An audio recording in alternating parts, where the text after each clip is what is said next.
Okay. Hey everybody, we're so excited because we have one of our role models, Breanne Freeman, as a guest today on the show. We truly admire her consistent and realistic approach to working out and eating right, and she's a true testament that this approach works with great results. So we're really excited. Thank you so much for being on. Yes, thank you so much. Yeah. Thank you for having me. It's a pleasure to be here.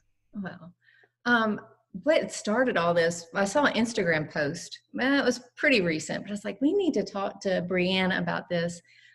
You had posted a before and after. I think you were maybe 17.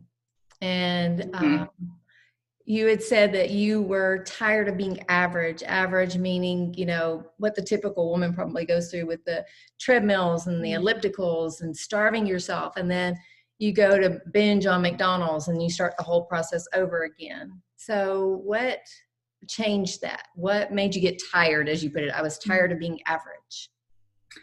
Well, you know what?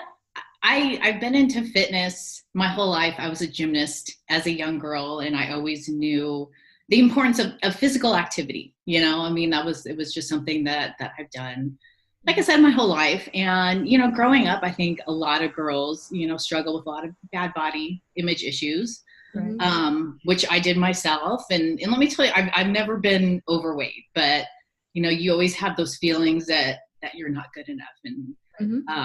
And I struggle with that. Those are my own demons that I dealt with. And once I was done with gymnastics, I joined a gym. I loved working out. I loved being physically active. So, I joined the gym and I visited there regularly, probably, 5 to 6 days a week. But, I cardioed myself into the ground. I took a ton of classes. I would spend, what seemed hours on ellipticals and treadmills and other types of cardio machines. And I enjoyed it. And I thought that what I was doing was right. But I knew very little about nutrition and the importance that plays in your results. And through all the cardio and through not eating right, my body never changed. And like I said, I always felt average. I always felt like there was more, I didn't have a purpose, I guess. And I really needed a purpose in my fitness journey, and cardio doesn't necessarily give you that sense of purpose, I guess. So, well, I personally don't have a goal to hit so many miles so fast. No. Yes. Yes. So, like I said, like a lot of girls, we think cardio is the answer to all of it. And it was a little bit after that photo was taken. I guess maybe if we can find that post, we can pull it up and put in this video. But find it. Yeah, so I was around like 17, 18 in that photo. And then, once I got into college, I was still doing my thing. And, I would starve myself and I would binge and I would, just do a lot of the things that I think they're normal patterns for girls trying to figure it out. And And then at some point in my college career, a couple of years in, a friend of mine actually invited me back into the weight room at the gym. Like I said, I was there 5 to 6 days a week anyways. I loved it. I enjoyed being there. But I had never ventured into the weight room ever. Like this gym that I belong to, like it's different now when you go into gyms, the weights and, everything is just kind of like mixed in. It's like a big room, but for whatever reason back then, this was about 20 years ago. It was a long time ago, and girls didn't do a lot of weights. So in this gym that I belonged to, it was like the weights room was like, it was like the separate secret room. You had to go through these special doors to get in there. And it just kind of seemed like this mysterious place. And, I never really saw myself venturing back in there until, a guy friend of mine, he was looking for a lifting partner. His had just had knee surgery. So he was there by himself and he said, hey, do you want to join me in lifting? And I was like, why not? I've never done it before. I was scared to do it by myself. So I had him, it felt safe. Right. So he took me through, I believe it was a chest workout. It was the very first workout I ever did. And I really enjoyed it. Like it was fun working out with him. It was an enjoyable experience. And I actually I had my first pump that I ever felt. And the next day I can remember being so sore. Yeah. It's like thinking to myself, like I had never experienced that kind of soreness before. And I think a lot of women who live for the first time experience that as well. And I liked it. I was like, It's like a nice little reward. I mean, and it sounds painful, but I always like it. I know it hurt. Especially when you first start lifting, it's like your body's like, what the heck is happening here? Yeah. It's like that soreness. I mean, it's really hard to replicate at this point because I've been lifting for so long, but it's just like, wow, it's incredible. So, and like I said, cardio never gave me that feeling before. So I just kept coming back. I kept lifting. He was there. He was showing me around this weight room that I'd never been before, showing me how to use all this really crazy looking equipment that, was very intimidating before. And so every afternoon I came back and we worked on a different body part. And I got really into it. I knew that I guess I felt that this gave me, maybe more of a purpose in the gym. I felt like, okay, there's something more to this. Right. I really want to learn more about what I'm doing. And I can recall one day shopping at Target and I found myself in the magazine aisle and I came across a publication called Oxygen. Yeah, we love it. You guys have heard of it. Yes. And back then, like it was, from what I can recall, this was like the first publication that was dedicated to women who lifted. It was dedicated to strong women. The publisher at the time was Robert Kennedy. Yes. He was amazing, and he was a huge advocate of strong women, and I had never seen it before. So, I saw it sitting there on the rack, and I'm like, you know what, that's interesting. I want to buy this, and I want to learn more about what I'm doing in the weight room. I thought it would be like a little helpful resource for me as I'm beginning my journey. Because like I said, this was 20 years ago. There was no such thing as social media or the internet. Like I didn't have a resource like you have today to learn about weight training, how women do it, why women want to do it. So this was like the one and only resource that I knew of at the time. So I bought it. And as I started flipping through the pages, I began seeing like these women with these bodies, this physique, the curves and the muscle that they had built through weight training. And that's when it realized, that's when it dawned on me, that was what I wanted. Right. Yeah. I didn't want to be skinny. I wanted to look strong. I wanted to be like these women who, grace the covers of these magazines, or, as you flip through the pages, it was something I'd never seen before. I mean, it was such a rare thing back then to see women who weight train and to see what could happen. Yeah. I remember that magazine because I started purchasing it myself, flipping to the back where they had the before and afters. Oh my gosh. That was my inspiration. I started buying that magazine. I eventually just subscribed like year after year. I did too. I couldn't get enough of it. And I would take that magazine with me everywhere and I would read it cover to cover. Like, because like this was our only resource back then. This is how we learned about training and how we saw these beautiful physiques. It was just, unless you were in the fitness industry and you would go to shows and stuff back then, it was just, there really wasn't a lot of that stuff around. So that was when my mindset changed, was through that publication. I mean, it really, really changed me. It's still a goal of mine today. I'm like, to be in that magazine would be that's amazing. Cool. I mean, it's, Robert Kennedy doesn't publish it anymore. I think he passed away a few years ago, maybe even more than a few years ago, which, it's sad, but he truly changed my life with that publication. Well, girlfriend, we were speaking the same language because we fell in love with it so much that we reached out to Tosca Reno back in the day, which is his wife. So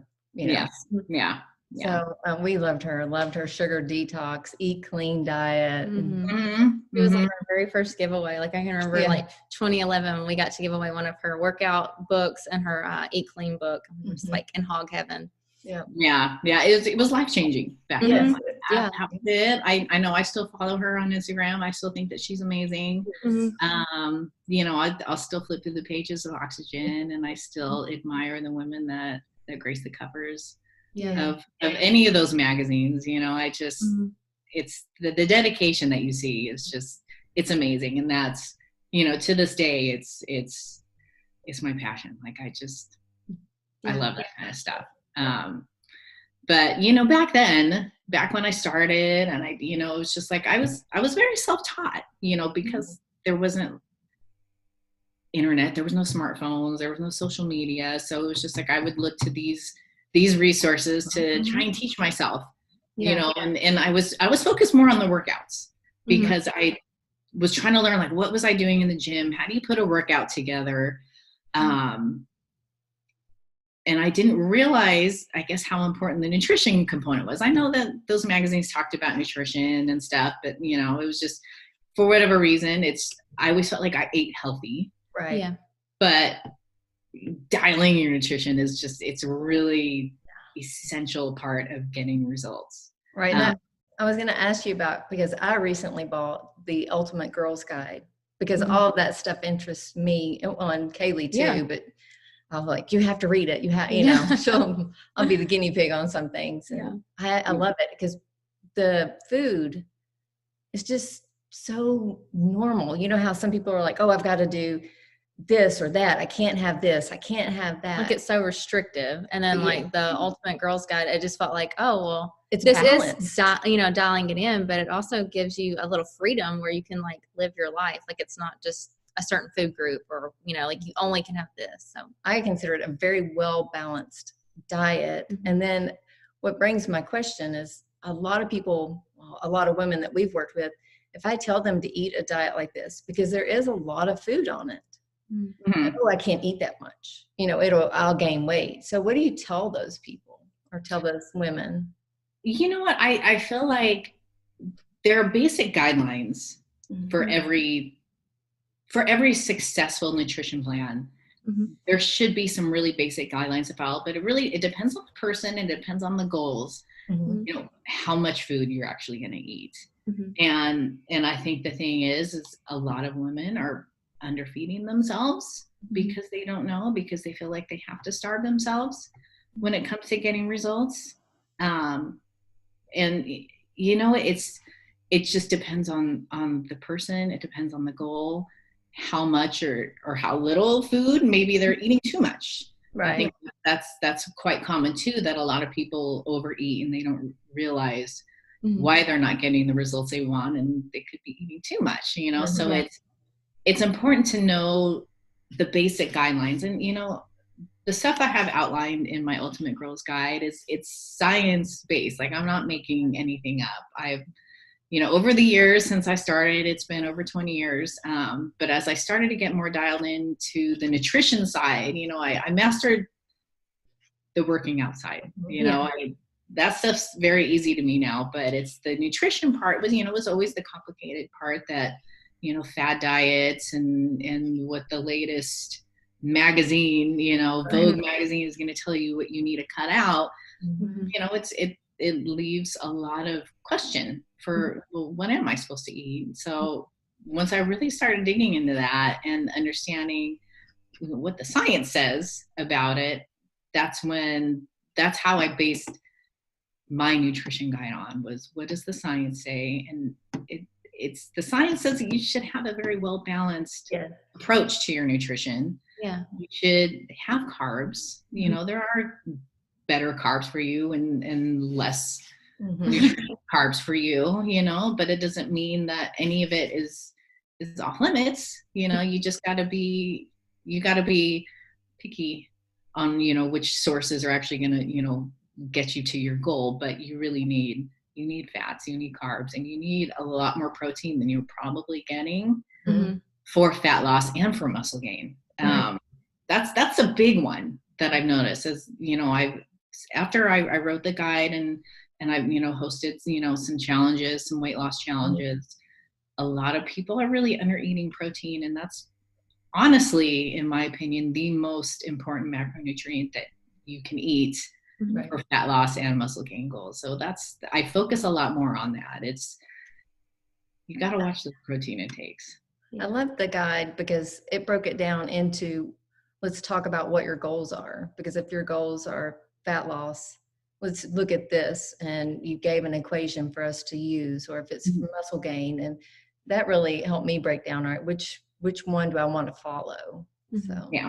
And we'll link to this Ultimate Girls Guide in our show notes too. And in this, if you're watching it on YouTube, we'll have it in the description below. That way you can check it out, because it's just a really cool, I mean, it's kind of like an oxygen, except I feel like in, 2020, like it's just a nice resource to be able to use. And I feel like it's pretty timeless. Like, I mean, it's worked for how many years, decades, so it's pretty cool. When I was glancing through it, well, when I first bought it, I thought, okay, it's an ebook, I'll flip through it in 5 minutes.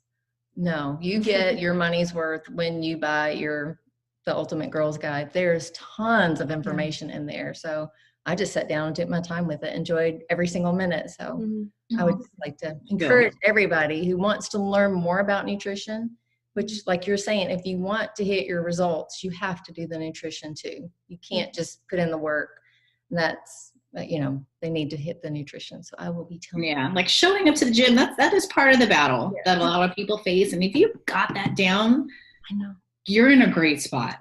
Like just you keep at it. But now if you've got that part nailed down, really get in, because that nutrition part, it's hard for a lot of people. A lot of people have some really bad habits. Maybe they grew up, in a family that practiced some bad habits, and it's about slowly getting out of those bad habits, those bad nutrition habits.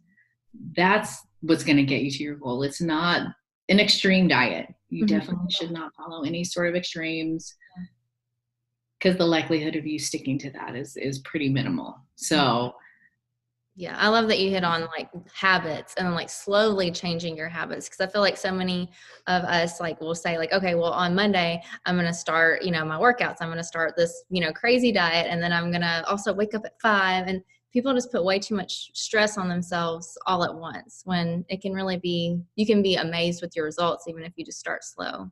I mean, and slow and steady always wins the race. I mean, I think some people can feel encouraged if they lose 5-10 pounds in a week, but essentially it's not maintainable. And a lot of that was water weight. It's pretty impossible to lose that much fat mass. And, the faster you go in any dieting approach, the more likely you are to lose muscle mass, which is, the last thing that you really want to do when it comes to dieting. Slow and steady means you're going to get a little bit more dialed into that fat loss versus muscle loss. And chances are you're going to learn some new habits you can actually stick with. Because that's what it's about. It's about changing those bad habits for good new habits that you can sustain for life, because it's those bad habits that got you to where you are. Right. Yeah. Point. I mean, depending, on, everyone has a different starting point, and everyone has different habits, good and bad. But trying like this black and white and these, 30-day approaches, all or nothing, where at the end of like, say those 30 days, what do I do with myself? Do I go back to my bad habits? And that's usually what ends up happening and resulting in, weight gain, or, just not being able to maintain those results that you achieved, so in the long run, it's about focusing on habits, not that end result. Right. It's changing your habits so that way those results come and they stay. Yeah, absolutely.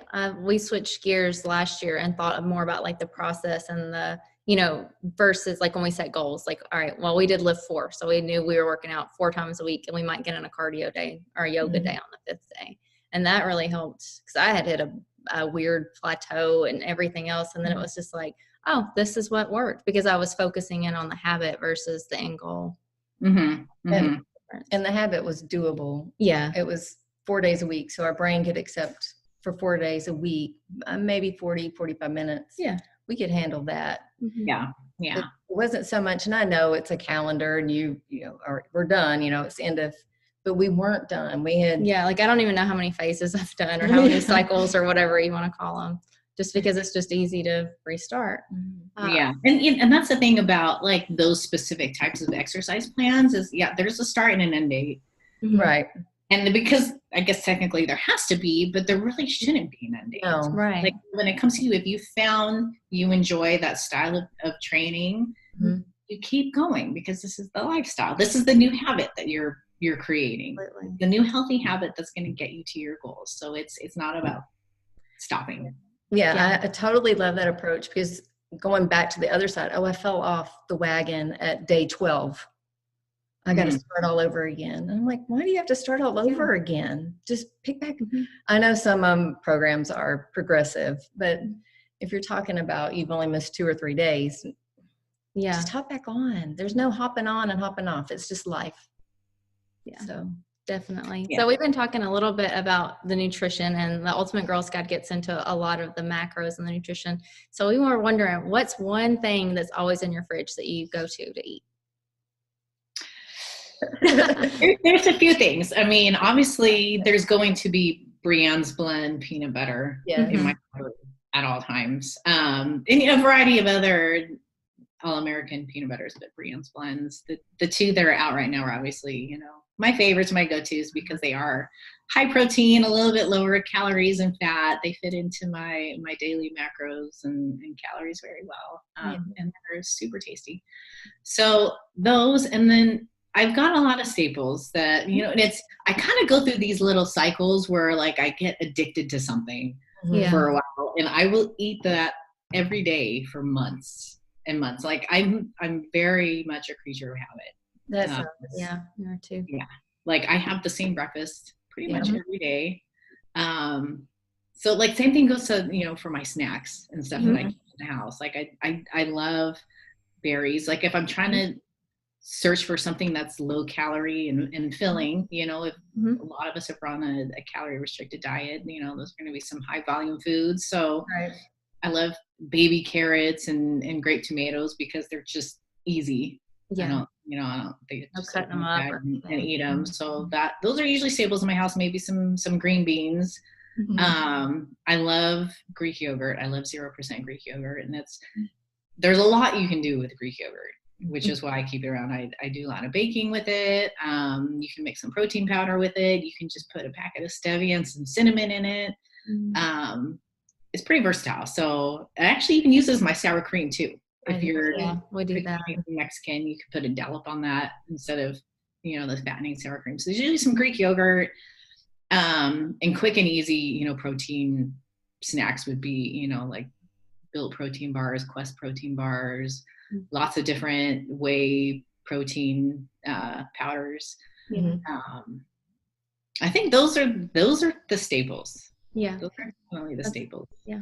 sounds Very kind helpful. of like us. Yeah. I like having like the on the go stuff and then still having the fresh stuff too. And it doesn't have to be one or the other. It can just be a mix because it's your life. Yeah. So Yeah. I'm huge on convenience. What's easy, stuff you don't have to think about. Right. Is important, because the harder it is for you to like put something together and think about it, the less likely it is you're going to keep those items in your cupboard and actually eat them. Yeah. That's obviously an issue. If you're going to buy stuff and it goes bad, then you just, you wasted your money. So I'm all about convenience and, what's something I can grab and go that's going to fit into my daily calories, macro goals. And, that's usually it. I don't care about making things complicated I don't think it needs to be. No, it doesn't. You're speaking my language once again, because I'm the type of girl, some of my girlfriends will get a whole carrot and shave it and chop it. And I'm just like, I'm never going to eat that carrot. That it will never, ever happen. So I just buy the little baby carrots. Yeah. We can all have some really good intentions in the grocery store. Yeah, we can. We can. And then we get home and we're hungry and we want something really quick. We don't want to think about it. It's at least for me, it's got to be easy. So it would be baby carrots. Yes. Just open the bag and take a handful and make it easy. So much easier. So if someone's starting to work out, what's a good first step, and what would a week of workouts look like for them? So if someone is just starting working out, obviously I'm going to say you're going to get a lot more bang for your buck if you weight train. Yes. Mhm. So, weight training, if you're dieting, if you're trying to lose fat, lifting weights is very, very important for helping your body maintain muscle mass. Even if you don't want to put additional muscle mass on, it's going to help your body retain the muscle mass that you've already built, Right. or that you just have naturally, because I think we naturally in our 20s is when we're going to have the most lean muscle mass. And then after that, if we don't weight train, we're going to slowly lose it over time. And that causes a slower metabolism. That's what makes it a lot easier for us to put on weight as we age. So weight training is essential for helping us keep that lean muscle mass, help keep our metabolisms boosted. So I would say if someone's just starting out, add 3 to 4 days of weight training per week. That would be my number one advice for somebody, because you can eat in a caloric deficit without cardio. I mean, cardio has health benefits. I think it's great. I wouldn't tell someone not to do cardio. I do cardio. I enjoy it, but I feel like there's a lot more benefit to weight training. So if you had to choose one, Right. Yeah. if you had limited time Mhm. and you had to choose one, it would be weight training. I mean, and with weight training, you can have some calorie burning effects with that as well. Like you do burn calories. Cardio, even like leg day. Like, I get cardio with with lifting weights. yeah. Because that's my lifting program. But Yeah. Because we've been at home workout girls forever. Yeah. Like, we've been doing it since the 90s, and there were tapes. So, Mm-hmm. it's natural. So it's nice now that you can go to the gym, you can have a trainer, you can go to the weights, you can do it at home. Like the 3 to 4 times a week is really realistic for somebody getting started. And I think you just hit on a little bit about how, because I feel like a lot of women feel like they're going to get bulky, or they're going to they might lose weight, but wow, I have these huge shoulder caps, or, I have these big legs that won't fit into my jeans. And I feel like every time I lift weights, my waist gets smaller and my clothes fit better. So you kind of just talk a little bit about that. Yeah, they technically should, because if your diet is dialed in and you're not eating in a calorie surplus, you're not going to add fat. That's what's going to add fat. And that's, if you're training right with weights, if you are in a slight caloric surplus, that's going to make it a lot easier for you to build muscle. But at the same time, women don't really have the hormones that it takes to build really big muscles. It's actually really, really difficult for us to build. I mean, and I've tried. I want to put on a lot of muscle. Yeah. And I feel like at this point I've kind of maxed out on my genetic potential. I've been doing this so long that it's even harder for me to put on muscle. And I don't really look at myself and think that I'm big and bulky. No, not at all. So, it's just, that's a fear that women have. And I think they have that because they see the women bodybuilders out there who are on a lot of anabolic steroids, and have, they have dialed in their nutrition and their workouts on top of those steroids. The steroids themselves are not going to help you put on muscle. These women are dedicated to their craft on top of it. It did not accidentally happen to them. There's a lot of things that they've been working on to build that amount of muscle. And if you see women walking around the street, how many times do you run into somebody like that? Yeah. It's pretty darn rare. You know, if putting on muscle was that easy, I think we would see a lot of really ripped people walking the streets. Yeah. Because I can guarantee there's a lot more people lifting weights than we even realize. Yeah. I agree. Yeah. I'm always just no, you're working really hard with your workouts and you're doing really good with your nutrition, but you're not doing that. It's not the normal, lifestyle person. You have to really want it. Yeah. It's so difficult for a woman to build substantial muscle. Yeah. Obviously we can build muscle, and we do, especially in the beginning. The first 1 to 2 years when you start lifting is prime time for you to build muscle. That's when it's the easiest. But it doesn't mean you're going to pack on pounds and pounds and pounds. It just means your body's going to respond really well in those first 1 to 2 years, and how much muscle you put on will depend on, a ton of variables, how consistent you're lifting, your nutrition that you have to support that. There's a lot of things that go into that, but yeah, it's pretty hard for us women to do that. Yeah, I was talking about what Kalee was just talking about. I think most women are probably like us. Mm-hmm. We'll do lift 4 times a week, and we're still going to go have some wine tonight Mm-hmm.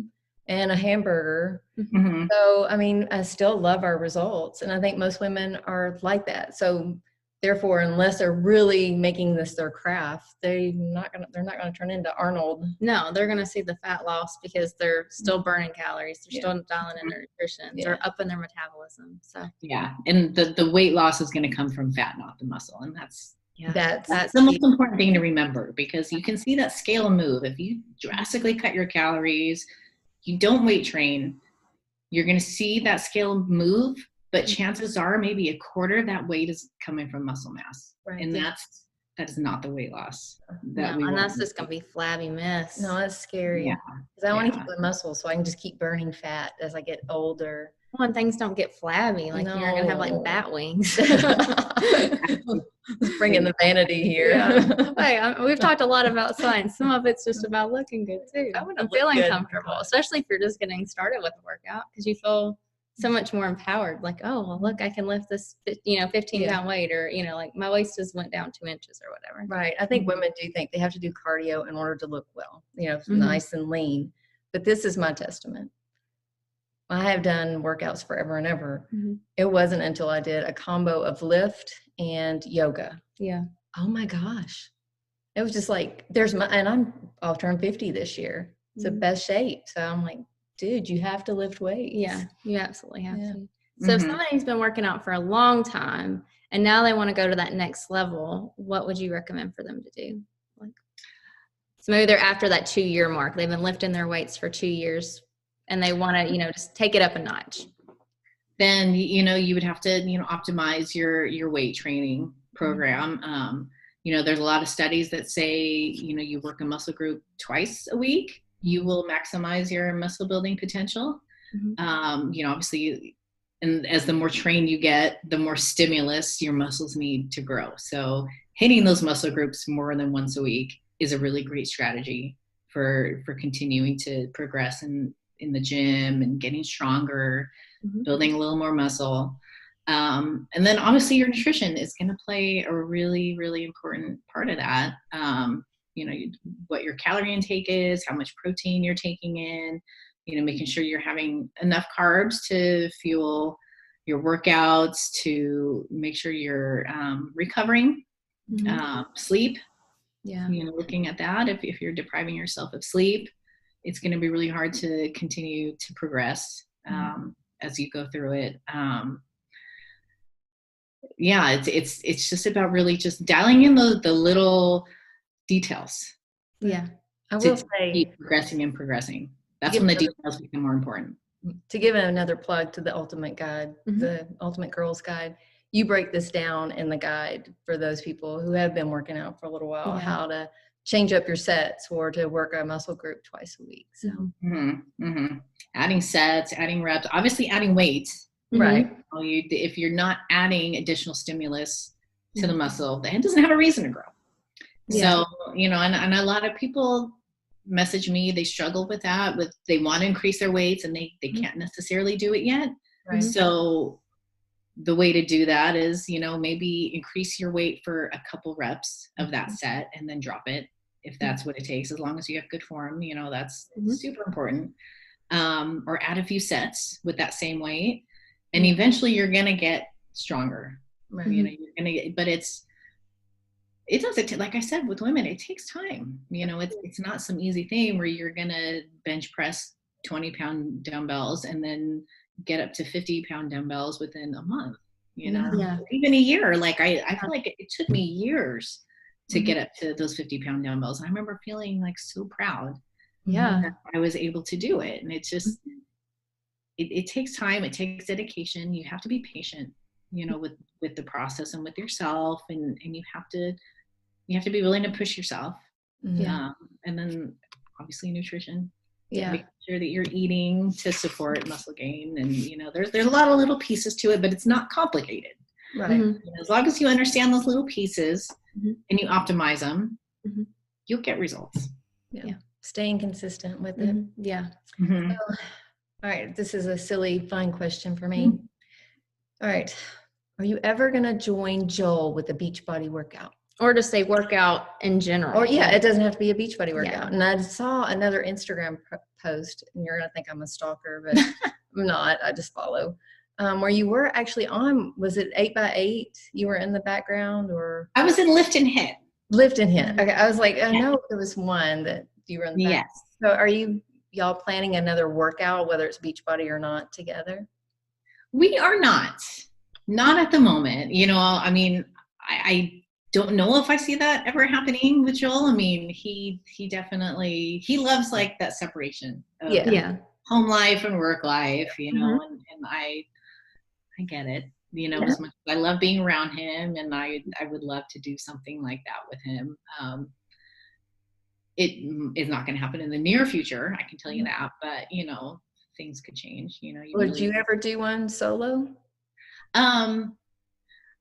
I had thought about maybe just kind of doing something on my own, obviously not, Beachbody related, but just putting something out there.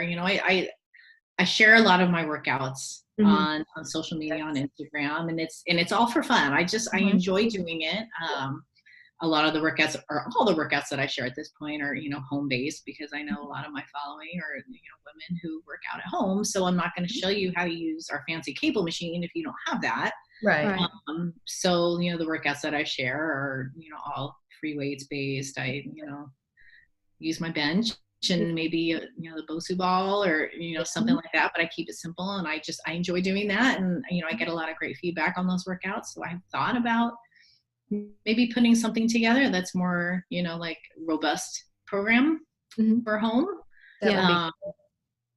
But yeah, so I don't know, it's really not something I have in the works yet, but it's in my mind, it's in the back of my mind. So yeah, well, you would be great at it. Like you're at like the little, like the fun workouts that you're showing are like better than some of the people that are selling workouts. So just know that if you ever do it, like, well, it'll be great, and we'll be. Thank you. Yeah, I know. In sharing that stuff, like I try to get creative in a way. There's basics that should always be in every lifting workout. It's not about changing stuff up all the time, but when it comes to sharing these workouts, I want to show a little something different here and there to make it fun and interesting for both of us. And it helps me get a little more creative with my workouts, knowing that I'm going to share it with you. So I actually just really enjoy doing that type of stuff. So it's fun for me. Obviously, I don't really get anything out of it. I just want to share, and I enjoy it, and I feel like a lot of you guys get a lot out of workouts too. So that's my pleasure in the process at this point. Yeah, we really do enjoy it. So if you ever do one, we'll be in line. Yep. So how would somebody be able to get in touch with you? Like maybe your Instagram, like so they can follow the workouts. How do they get the Ultimate Girls Guide, that kind of thing? Yeah, definitely Instagram is probably the top way to get a hold of me at this point. At Breanne Freeman, it's very easy. I'm on there often. I get a lot of messages through there, and then I try to be really good at answering as many of the questions that I get in there. Not only that, I love when people tag me in their stories, and I get to see what they're doing, and if they're enjoying my peanut butter or my workout, or if they've read the guide and they're really inspired. Like, I love getting that type of feedback, and Instagram is a really good platform for that for me, at the moment. Yeah. Awesome. Well, we'll make sure that we link your Instagram, the Ultimate Girls Guide, and the peanut butter, because I mean, like, who doesn't like peanut butter? I haven't tried the peanut butter, but it's not because you haven't been like making me want to try it. I just haven't tried it yet. So I think we'll have to order it after this. Regular peanut butter after that. Here's my downfall. If I really love something, I don't know that I can have it in the house, because I had another similar, we won't say the name because I'll purchase yours, but I could eat the whole jar. I have no. It is tough. But